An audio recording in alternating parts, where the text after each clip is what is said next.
Bom dia, queridos irmãos, no início desta semana, nesta segunda-feira, dia 23 de março. Bom dia, queridos irmãos e irmãs. Hoje meditaremos o Evangelho de São João, capítulo 8, versículos de 1 a 11. Eu também não te condeno. Vai, e não peques mais. Os fariseus, como moscas nojentas e irritantes, sedentas de sangue, rodeiam Jesus, procurando pretextos. Dessa vez, lhe conduzem uma mulher adúltera, pedindo seu apedrejamento. Estão tão afobados que esquecem de trazer a outra metade do pecado, o homem adúltero. A lei que eles aplicavam pedia a morte dos dois, mas eles não estão interessados em lei nenhuma. Jesus, com uma paciência infinita, inicia a escrever com o dedo no chão, e uma nova página está para ser escrita também na vida dessa mulher. A situação é tão grave e constrangedora que, de repente, ela se torna o ser mais pobre do mundo. Perdeu tudo, até a reputação. Está sozinha, maltrapilha, prestes a morrer. Ela é aquela ovelha perdida que Jesus tanto procura. A pobreza maligna do seu pecado a torna uma pobre de Deus. O Senhor esteja convosco. Ele está no meio de nós. Proclamação do Evangelho de Jesus Cristo segundo João. Glória a vós, Senhor. Jesus foi para o Monte das Oliveiras. De madrugada, voltou ao templo e todo o povo se reuniu ao redor dele. Sentando-se, começou a ensiná-los. Os escribas e os fariseus trouxeram uma mulher apanhada em adultério. Colocando-a no meio, disseram a Jesus: Mestre, esta mulher foi flagrada cometendo adultério. Moisés, na lei, nos mandou apedrejar tais mulheres. E tu, o que dizes? Eles perguntavam isso para experimentá-lo e ter motivo para acusá-lo. Mas Jesus, inclinando-se, começou a escrever no chão com o dedo. Como insistissem em perguntar, Jesus ergueu-se e disse: Quem dentre vós não tiver pecado, que atire a primeira pedra. Inclinando-se de novo, continuou a escrever no chão. Ouvindo isso, foram saindo um por um, a começar pelos mais velhos. Jesus ficou sozinho com a mulher que estava no meio. Ele levantou-se e disse: Mulher, onde estão eles? Ninguém te condenou? Ela respondeu: Ninguém, Senhor. Jesus então lhe disse: Eu também não te condeno. Vai, e de agora em diante não peques mais. Palavra da salvação. Glória a vós, Senhor. Irmãos, a primeira coisa que aparece clara nesse trecho é a triste realidade de algumas pessoas que parecem urubus ou hienas famintas que se lançam sobre toda a carniça, ou parecem moscas nojentas e irritantes que só procuram o que é podre. Parece que a alegria para eles é se lançar sobre a podridão, sobre a carniça. Parece que só gostam disso. E isso é reflexo do que eles mesmos têm dentro. Parece que há pessoas que vivem para apontar o dedo na cara do outro.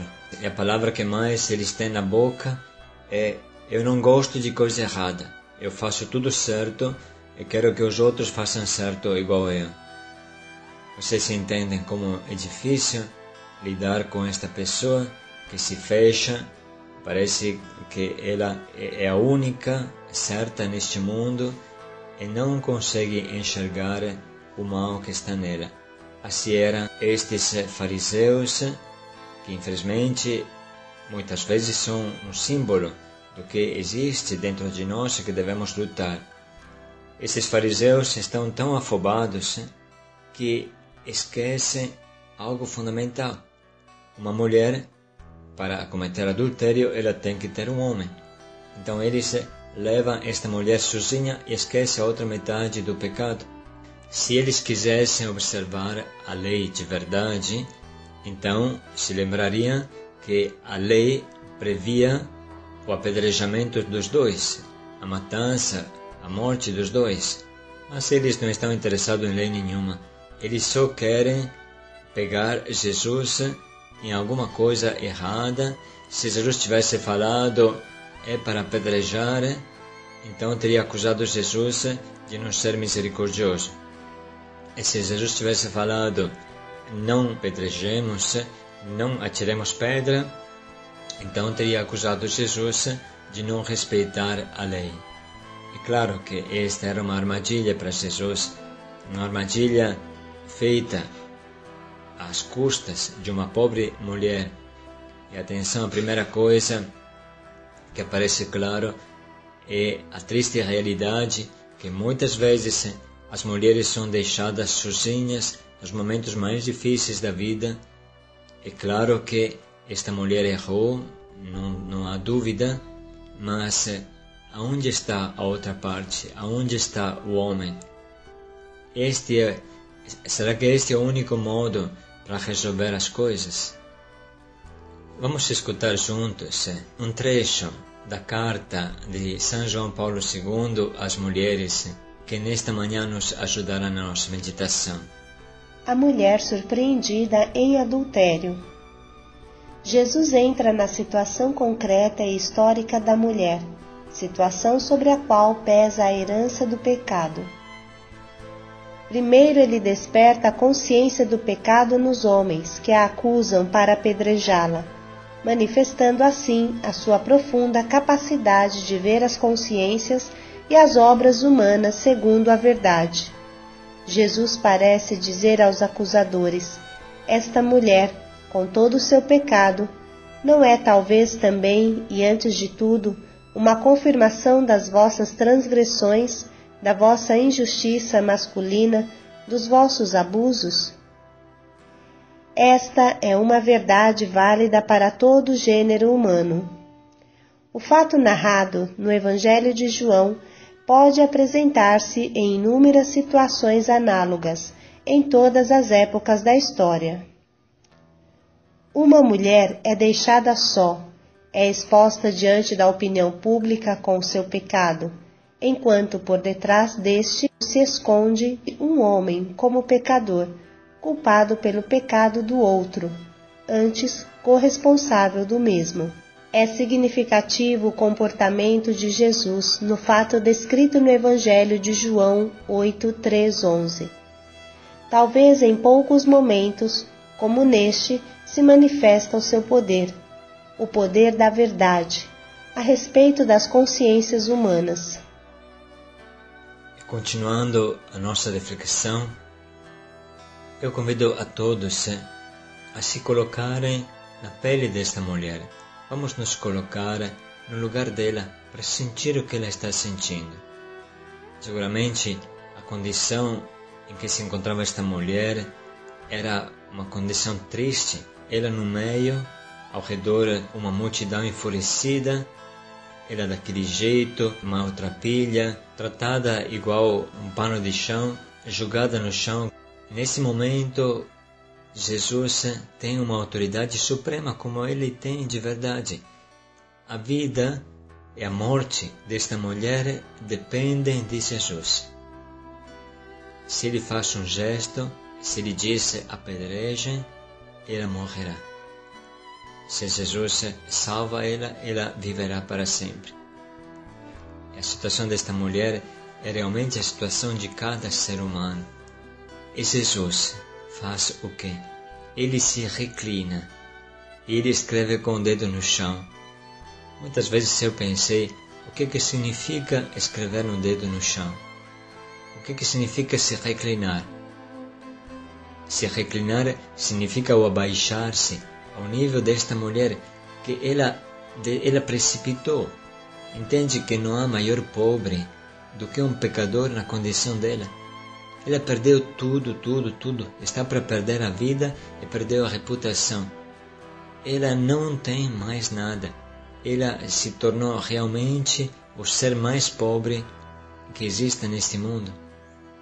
E Jesus se reclina sobre esta ovelha perdida e claramente quer salvá-la, mas por isso que ele se abaixa ao nível dela e ele escreve no chão.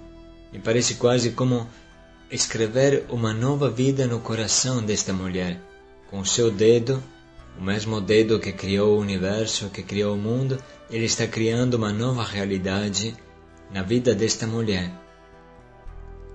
E Jesus, com uma palavra forte, diz: quem estiver sem pecado, que atire a primeira pedra. É tão simples, é tão claro, é tão forte. Como é que a gente se permite de julgar os outros se nós somos piores do que os outros? O julgamento pertence a Deus, não a mim, não a você. A gente não tem capacidade de julgar ninguém, ainda mais porque o julgamento ele serve para justificar, não para justiçar, não para matar. Deus julga para tornar justa uma pessoa, para tornar justo você.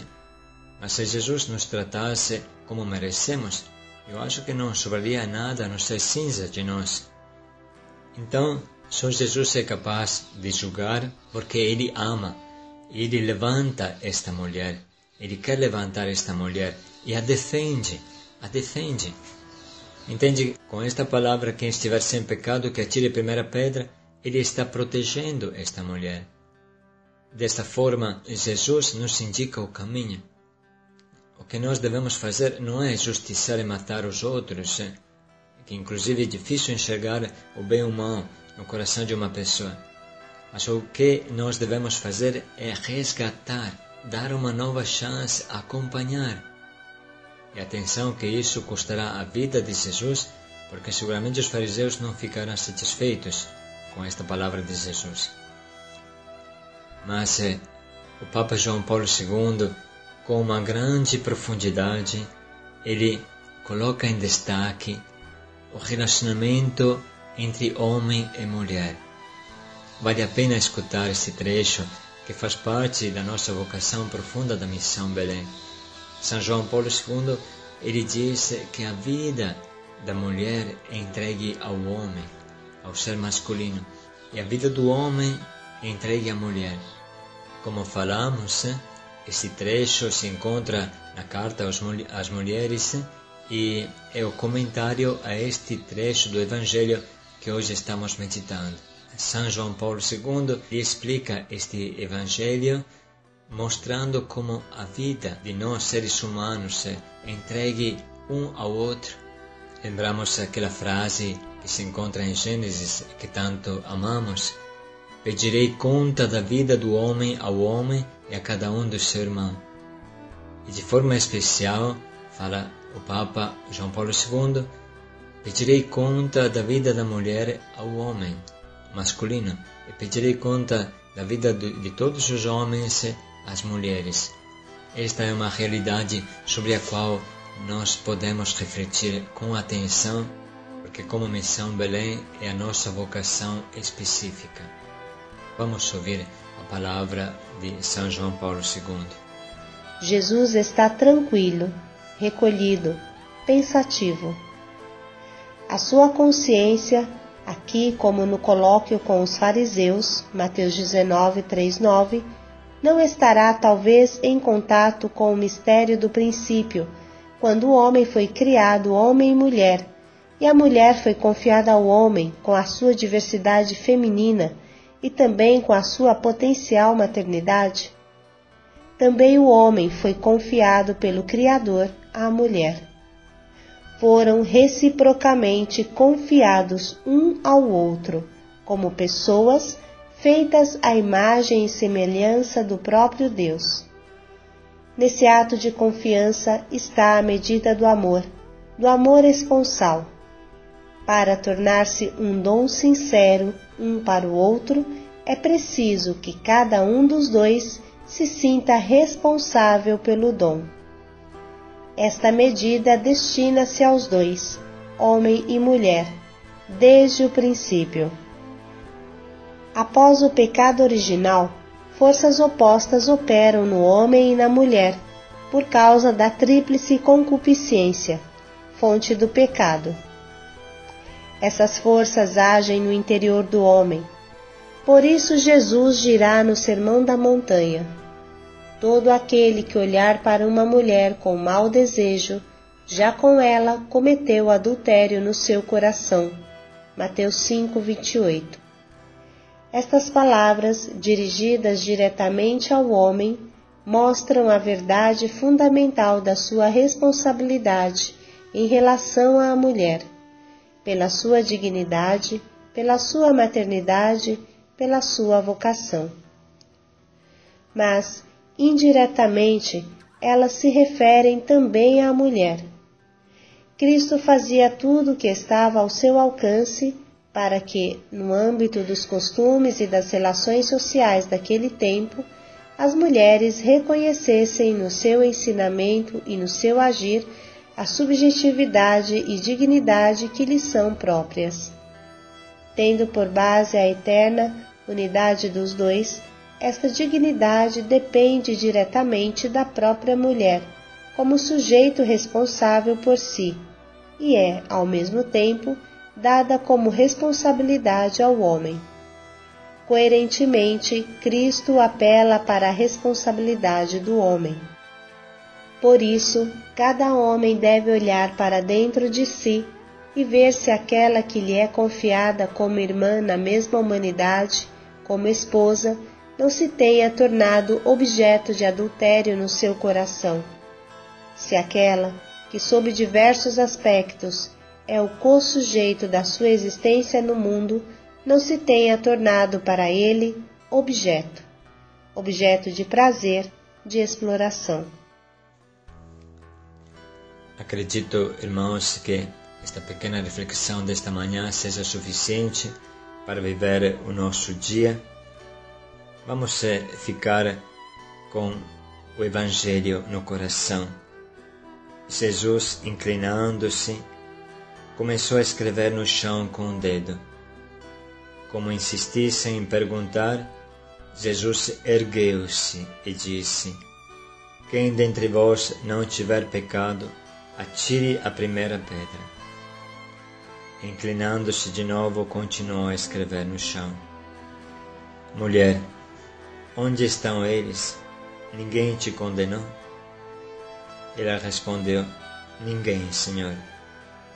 Jesus então lhe disse: eu também não te condeno.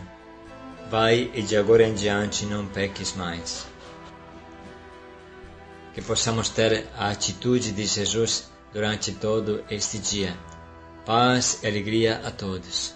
Irmãos e irmãs, que a palavra de Deus abra o nosso coração e a nossa consciência à verdade da comunhão. Paz e alegria a todos.